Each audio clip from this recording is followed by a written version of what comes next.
ஒரு துணை முதலமைச்சராக இருக்கிறன்றது கூட உணராமல் தான் தோன்றித்தனமாக பேசுறது உதயநிதி அவருடைய வாடிக்கையாக. இன்னும் கேட்டால் அவர் பெரிய வீராதி வீரன் போல். அவருடைய வீரன்லாம் என்னன்றது எல்லாருக்குமே தெரியும். ஒரு இன்னைக்கு தேர்தல் நடக்குது. தேர்தல் நேரத்தில் 5 வருஷம் ஆட்சியில் இருந்திருக்காங்க. இவங்க ஆட்சியில் என்ன செஞ்சாங்க? ஊரே காரி துப்புது, அவங்கள தேடிட்டு இருக்கு. அங்கே திருச்செந்தூரில் ஓட்டு கேட்க போன அவங்க அமைச்சர் அனிதா ராதாகிருஷ்ணனை அடித்து விரட்டுறாங்க. அவர் உயிர் பழிச்சா போதுன்னு ஓடி வர நிலைமையில் ஓடிட்டு இருக்காரு. நாடெங்கும் திமுகவினுடைய வேட்பாளர்கள் அடித்து துரத்தப்படுறாங்க.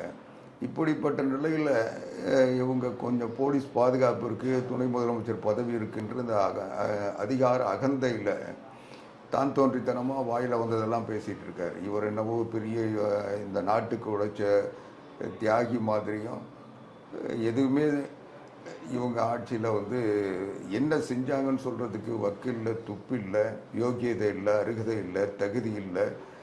ஒரு தற்குறி போல் இன்றைக்கி திரிச்சிட்டு இருக்காரு. அதனால தான் இப்போது அவரை பற்றி மற்றவங்க பேசுனா அவர் தாங்குவாரான்றது அவர் யோசித்து பார்க்கணும். அவங்க கட்சிக்காரங்களே காரி துப்புறாங்க. ஒரு நடிகைக்காக பால்டாயில் குடித்த உதயநிதி அதுதான் எடப்பாடியார் சொல்லியே சொன்னார். ஒரு பால்டாயில் குடித்து அப்போவே போயிருக்க நாட்டை பிடிச்ச சனியை ஒழிஞ்சிருக்கோம். இந்த மாதிரிலாம் தற்குறித்தனமாக பேசிட்டு அலையுதுன்ட்டு